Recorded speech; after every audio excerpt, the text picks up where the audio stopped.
Hello every one, technique മലയാളത്തിലെ മറ്റൊരു വീഡിയോയിലേക്ക് സ്വാഗതം. ഇന്ന് നമ്മൾ അൺബോക്സിംഗ് ചെയ്യാൻ പോകുന്നത് റെഡ്മിൻ്റെ നോട്ട് സീരീസിലെ ഏറ്റവും പുതിയ ഡിവൈസായ റെഡ്മി നോട്ട് 17 ആണ്. അപ്പോൾ റെഡ്മി നോട്ട് സീരീസിലെ രണ്ടാമത്തെ ഡിവൈസാണ് ഈ വർഷം. റെഡ്മി നോട്ട് 15 ഈ വർഷം ഇറങ്ങിയിരുന്നു. ഇൻഫാക്ട് ഈ വർഷമല്ല, കഴിഞ്ഞ വർഷം അവസാനത്തോടുകൂടിയാണ് ഇറങ്ങിയത്. അപ്പം റെഡ്മി നോട്ട് 15 കഴിഞ്ഞിട്ടുള്ള അടുത്ത ഐട്രേഷനാണ് റെഡ്മി നോട്ട് 17. അപ്പോൾ ഇതിൻ്റെ വളരെ ക്വിക്കായ ഒരു അൺബോക്സിങ്ങും നമ്മുടെ ഫസ്റ്റ് ഇംപ്രഷനുമാണ് നമ്മൾ പറയാൻ പോകുന്നത്. അപ്പോൾ വീഡിയോ തുടങ്ങുന്നതിന് മുമ്പേ തന്നെ ഞാൻ ഒരു കാര്യം പറഞ്ഞേക്കാം. ഈ ഒരു പ്രൈസ് റൈസിൽ എല്ലാത്തിൻ്റെയും വില കൂടിയിട്ടുണ്ട്. ഒരു ബ്രാൻഡ് എന്നുള്ളതില്ല, എല്ലാ ബ്രാൻഡും കൂടിയിട്ടുണ്ട്. ഇപ്പം നമ്മൾ HD+ റെസൊല്യൂഷൻ ഡിസ്പ്ലേക്കാണ് 30,000 രൂപ കിട്ടുന്നത്. 20,000 രൂപയ്ക്ക് 4GB റാമും 64GB സ്റ്റോറേജൊക്കെ വരെ കിട്ടിയ കാലമാണ്.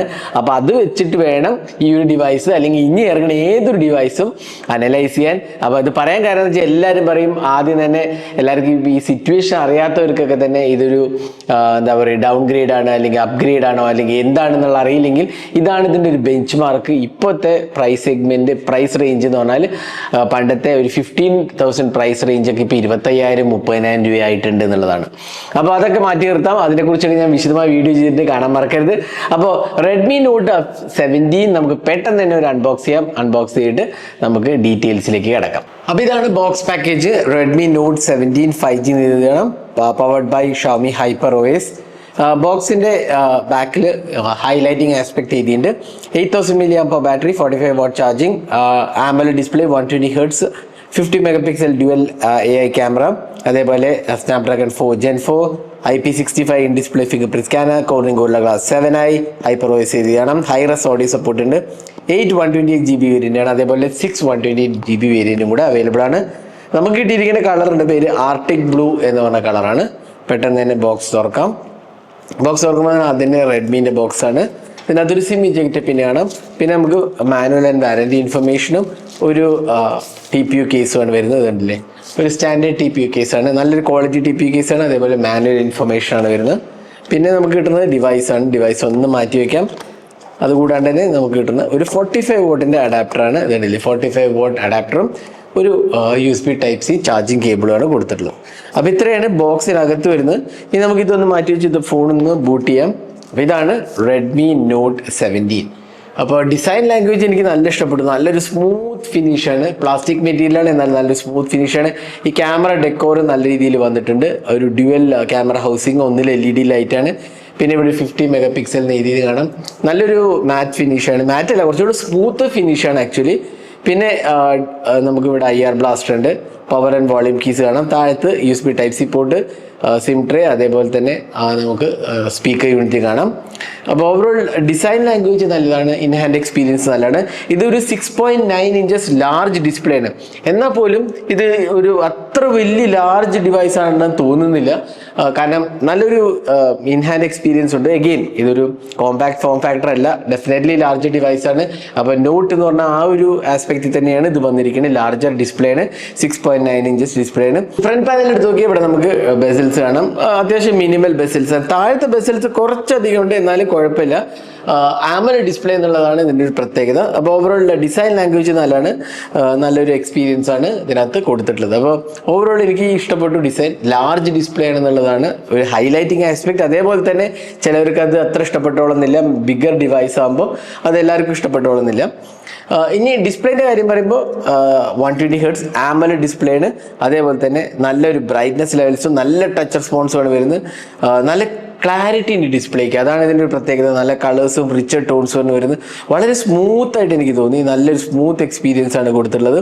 അപ്പോൾ ഡിസ്പ്ലേ ക്വാളിറ്റി നല്ലതാണ്. കാരണം ഈ ഒരു പ്രൈസ് സെഗ്മെൻറ്റിൽ ഇപ്പോൾ നമുക്ക് HD+ റെസൊല്യൂഷനും IPS LCD പാനലൊക്കെയാണ് വരുന്നത്.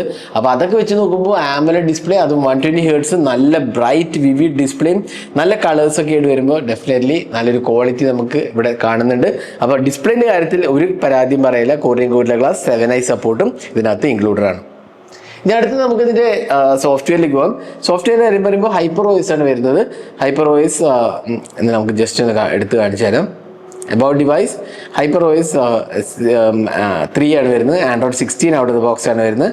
അപ്പോൾ ഇതിൻ്റെ പ്രത്യേകത എന്ന് വെച്ചാൽ 4 years ഓഫ് ആൻഡ്രോയിഡ് അപ്ഡേറ്റ്സും 6 years of security patches offer ചെയ്യുന്നുണ്ട്. അതൊരു ഡെഫിനറ്റ്ലി നല്ലൊരു കാര്യമാണ്. കാരണം ഈ പ്രൈസ് സെഗ്മെന്റിൽ പൊതുവേ 4 years കിട്ടാറില്ല, അറൌണ്ട് 3 years 2 years ഒക്കെയാണ് വരാറ്. എന്നാലും ഉണ്ട് ചില ഡിവൈസിൽ ഇത് 4 years തന്നത് ഡെഫിനറ്റ്ലി നല്ലൊരു ഫീച്ചറായിട്ട് നമുക്ക് പറയാം. പിന്നെ ഒരുപാട് ബ്ലോട്ട് വേസ് ഉണ്ട്, ഇതുണ്ടല്ലോ ഒരുപാട് ബ്ലോട്ട് വേസ് ഉണ്ട്, പക്ഷെ നമുക്ക് അൺഇൻസ്റ്റാൾ ചെയ്ത് കളയാം. അതാണ് ഇതിൻ്റെ ഒരു അഡ്വാൻറ്റേജ്. ആസ് യൂഷ്വൽ എല്ലാ ബഡ്ജറ്റ് ഡിവൈസിലെ പോലെ തന്നെ ഇവിടെ നമുക്ക് ഒരുപാട് ബ്ലോട്ട് വേസ് ഉണ്ട്. എല്ലാം തന്നെ ഒന്ന് ക്ലീൻ അപ്പ് ചെയ്ത് കഴിഞ്ഞാൽ നല്ലൊരു UI എക്സ്പീരിയൻസ് നമുക്ക് കിട്ടും. അപ്പോൾ അതാണ് നിങ്ങൾ ഫോൺ വാങ്ങിക്കഴിഞ്ഞാൽ ചെയ്യേണ്ട ആദ്യത്തെ കാര്യം, ഇതെല്ലാം ഒന്ന് അൺഇൻസ്റ്റാൾ ചെയ്യുക. അപ്പോൾ നല്ലൊരു ക്ലീൻ UI കിട്ടും. അപ്പോൾ ഓവറോൾ UI എക്സ്പീരിയൻസ് നല്ലതാണ്. സോഫ്റ്റ്വെയറും എന്താ പറയുക അപ്ഡേറ്റ് സൈക്കിളൊക്കെ തന്നെ നല്ലതായിട്ടാണ് എനിക്ക് തോന്നിയത്. അപ്പോൾ ഇതാണ് സോഫ്റ്റ്വെയറിൻ്റെ കാര്യം പറയുകയാണെങ്കിൽ റെഡ്മി നോട്ട് 17. അപ്പോൾ റെഡ്മി നോട്ട് 17 നമ്മൾ അൺബോക്സ് ചെയ്തു, ഡീറ്റെയിൽസ് ഒക്കെ പറഞ്ഞു, അതേപോലെ ഡിസ്പ്ലേനെ കുറിച്ച് പറഞ്ഞു. നല്ലൊരു എക്സ്പീരിയൻസ് ആണ് വരുന്നത്, കാരണം AMOLED ഡിസ്പ്ലേ ഉണ്ട്. അതേപോലെ സോഫ്റ്റ്വെയറിനെ കുറിച്ചും പറഞ്ഞു. ഇനി നമുക്ക് പെർഫോമൻസിലേക്ക് വരാം. Snapdragon 4 Gen 4. അപ്പോൾ അത് കേൾക്കുമ്പോൾ തന്നെ നമുക്ക് ഒരു കാര്യം മനസ്സിലാവും, ഇത് റെഡ്മി നോട്ട് 17 ആയിട്ട് നോക്കുകയാണെങ്കിൽ അതിൽ സ്നാപ്ഡ്രാഗൺ 6 സീരീസ് ആയിരുന്നു, ഇതിൽ സ്നാപ്ഡ്രാഗൺ 4 സീരീസ് ആണ്. ഡെഫിനറ്റ്ലി ഒരു ഡൗൺ ഗ്രേഡ് ആണെന്ന് പറയുന്നതിൽ ഒരു സംശയമില്ല. അത് ഇതിനകത്ത് ആൻഡ്രോയിഡ് സ്കോർ എന്ന് പറയുന്നത് അറൗണ്ട് 6.5 lakhs വരുന്നുള്ളൂ. അപ്പോൾ ഡെഫിനറ്റ്ലി ഒരു ഡൗൺ ഗ്രേഡ് ആണ്. പക്ഷേ നമുക്ക് വേറെ ഓപ്ഷൻസ് ഇല്ല എന്ന് വേണമെങ്കിൽ പറയാം. കാരണം അതല്ലെങ്കിൽ Dimensity 6300 ആണ് നമ്മളിപ്പോൾ ഈ പ്രൈസ് സെഗ്മെന്റിൽ കാണുന്ന എല്ലാ ഡിവൈസിനും, ഒരുവിധപ്പെട്ട ഡിവൈസിനൊക്കെ അതാണ് വരുന്നത്. അപ്പോൾ ഇവിടെ നമുക്ക് LPDDR4X റാമും UFS 2.2 ആണ് വരുന്നത്. പിന്നെ ഇതിനകത്ത് 6GB റാമും 8GB റാം വേരിയൻ്റ് ആയിരിക്കും വരുന്നത്. പിന്നെ ഇതിൻ്റെ പെർഫോമൻസിൻ്റെ കാര്യം പറയുന്നത് ഡേ ടു ഡേ ടാസ്ക് ഒക്കെ അത്യാവശ്യം കുഴപ്പമില്ലാത്ത പെർഫോമൻസ് നമുക്ക് കിട്ടുന്നുണ്ട്. അതിൽ ലാഗോ ഇഷ്യൂസ് ഒന്നും തന്നെ നോട്ടീസ് ചെയ്യില്ല. എന്നാൽ ഈ ഒരു പ്രൈസ് സെഗ്മെന്റിൽ നമുക്ക് ഗെയിമിങ്ങോ അങ്ങനത്തെ കാര്യങ്ങളൊന്നും തന്നെ എക്സ്പെക്ട് ചെയ്യാൻ പറ്റില്ല. കാരണം സ്നാപ്ഡ്രാഗൺ 4 Gen 4 ഒരു ബേസിക് ആയ കാര്യങ്ങൾ ചെയ്യാൻ പറ്റിയ ഒരു പ്രോസസ്സർ മാത്രമാണ്. അതിൽ കൂടുതലൊന്നും നമുക്ക് ഇതൊന്നും എക്സ്പെക്റ്റും ചെയ്യാൻ പറ്റില്ല. എന്നാൽ ഞാൻ എൻ്റെ എനിക്ക് തോന്നുന്നു ഒരു 2 to 3 weeks ആയി ഞാൻ യൂസ് ചെയ്യാൻ തുടങ്ങിയിട്ട് എനിക്ക് ഇഷ്യൂസ് ഒന്നുമില്ല. എന്നാൽ ഭയങ്കര ഒരു ഫാസ്റ്റ് പെർഫോമൻസ് ഒന്നും നമുക്ക് എക്സ്പെക്ട് ചെയ്യാൻ പറ്റില്ല. എന്നാൽ ഡീസെന്റ് എക്സ്പീരിയൻസ് ഓവറോൾ നമുക്ക് കിട്ടുന്നുണ്ട്. അപ്പോൾ ഇതാണ് പെർഫോമൻസ്. പിന്നെ സിംഗിൾ സ്പീക്കറാണ് വരുന്നത്, ബോട്ടം ഫയറിംഗ് സ്പീക്കറാണ് കൊടുത്തിട്ടുള്ളത്. അത്യാവശ്യം നല്ല ലൗഡാണ്, 200% വോളിയം ഒക്കെ ഉള്ള ഓപ്ഷൻ ഉണ്ട്, അപ്പോൾ കുഴപ്പമില്ല. പിന്നെ ഇൻ ഡിസ്പ്ലേ ഫിംഗർ പ്രിന്റ് സ്കാനറാണ് വരുന്നത്. ഇതിനകത്ത് AMOLED ഡിസ്പ്ലേ ആയതുകൊണ്ട് തന്നെ നമുക്ക് ഇൻ ഡിസ്പ്ലേ ഫിംഗർ പ്രിന്റ് സ്കാനറാണ് ഇതിനകത്ത് കൊടുത്തിട്ടുള്ളത്. അപ്പോൾ ഇതാണ് പെർഫോമൻസിൻ്റെ കാര്യം പറയുന്നത്. ഇനി കോൾ ക്വാളിറ്റിക്ക് അത്യാവശ്യം കുഴപ്പമില്ല, 5G ബാൻഡ്സ് ഒക്കെ തന്നെ സപ്പോർട്ടഡ് ആണ്. അപ്പോൾ അതിലൊന്നും തന്നെ ഇഷ്യൂസ് ഒന്നും തന്നെ നമ്മൾ കണ്ടിട്ടില്ല. ഇനി അടുത്തത് ഇതിൻ്റെ ക്യാമറയിലോട്ട് പോകാം. ക്യാമറയിൽ പോകണമെങ്കിൽ എഗെയിൻ ഇതിൽ വളരെ ബേസിക് ക്യാമറ സെറ്റപ്പാണ്. 50 MP പ്രൈമറിയും ഒരു ഡെപ്ത് സെൻസറും മാത്രമേ ഉള്ളൂ. അപ്പോൾ 50 MP നമുക്ക് ഇവിടെ കാണാം, LED ഫ്ലാഷ് കാണാം. പിന്നെ 8 MP ആണ് സെൽഫി ക്യാമറ കൊടുത്തിരിക്കുന്നത്. അതും പ്രോബ്ലി ഒരു ഡൗൺ ഗ്രേഡ് ആണെന്ന് വേണമെങ്കിൽ പറയാം.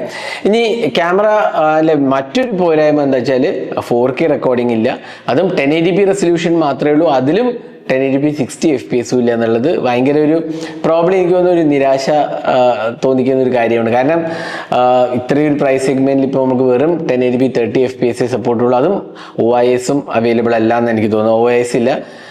അപ്പോൾ അതൊക്കെയാണ് ഇതിൻ്റെ പോരായ്മകൾ എന്ന് പറയുകയാണെങ്കിൽ. ഇനി ഇതിൻ്റെ ക്യാമറ സാമ്പിൾസ് നോക്കുകയാണെങ്കിൽ ഡെയിലൈറ്റ് ക്യാപ്ചേഴ്സ് എനിക്ക് തോന്നുന്നു നല്ല ക്വാളിറ്റി എനിക്ക് കണ്ടപ്പോൾ തോന്നി. അത്യാവശ്യം നല്ല ഡീറ്റെയിൽസും ഷാർപ്നെസ്സും ഒക്കെ ഉണ്ട്. നല്ല കളേഴ്സും റിച്ച് ടോൺസ് ഒക്കെ തന്നെയാണ് വരുന്നത്. അതേപോലെ തന്നെ സെൽഫി ക്യാമറയും കുഴപ്പമില്ലാത്ത രീതിയിൽ വന്നിരിക്കുന്നത്. ലോ ലൈറ്റ് എബോ ആവറേജ് എന്ന് വേണമെങ്കിൽ പറയാം. അത്യാവശ്യം ഡീസൻറ്റ് എക്സ്പീരിയൻസ് ആണ് വരുന്നത്. അപ്പോൾ ഓവറോൾ ക്യാമറേൻ്റെ കാര്യത്തിൽ ഒരു പ്രൈമറി 50 MP 8 MP ഉള്ളെങ്കിലും ആ ക്വാളിറ്റി അത്യാവശ്യം നല്ല രീതിയിൽ മെയിൻറ്റെയിൻ ചെയ്തിട്ട്, അപ്പോൾ വലിയ പരാതികളൊന്നും പറയാനില്ല. ഏക ഒരു പരാതി 1080p 60 FPS കൊടുക്കാമായിരുന്നു, 4K റെക്കോർഡിങ്ങും ഇല്ല എന്നുള്ളത് മറ്റൊരു പോരായ്മയാണ്. എന്നാൽ ഓവറോൾ ക്യാമറ എക്സ്പീരിയൻസ് ഡീസൻ്റ് ആണെന്ന് ഡെഫിനറ്റ്ലി പറയാൻ സാധിക്കും. ഇനി അടുത്തത് ഇതിൻ്റെ ബാറ്ററി ലൈഫ്. ഇതാണ് ഇതിൻ്റെ highlighting aspect. 8000 mAh battery, that's A mega battery എന്നൊക്കെ വേണ്ടി പറയാം. അത് തന്നെയാണ് ഇവരെ campaign. 8000 mAh battery, 45 watt charging ആണ് സപ്പോർട്ട് ചെയ്തിരിക്കുന്നത്. എങ്കിലും ചാർജ് ചെയ്യാൻ അറൗണ്ട് 1.5 to 1 hour 45 minutes എടുക്കുമെന്ന് എനിക്ക് തോന്നുന്നു.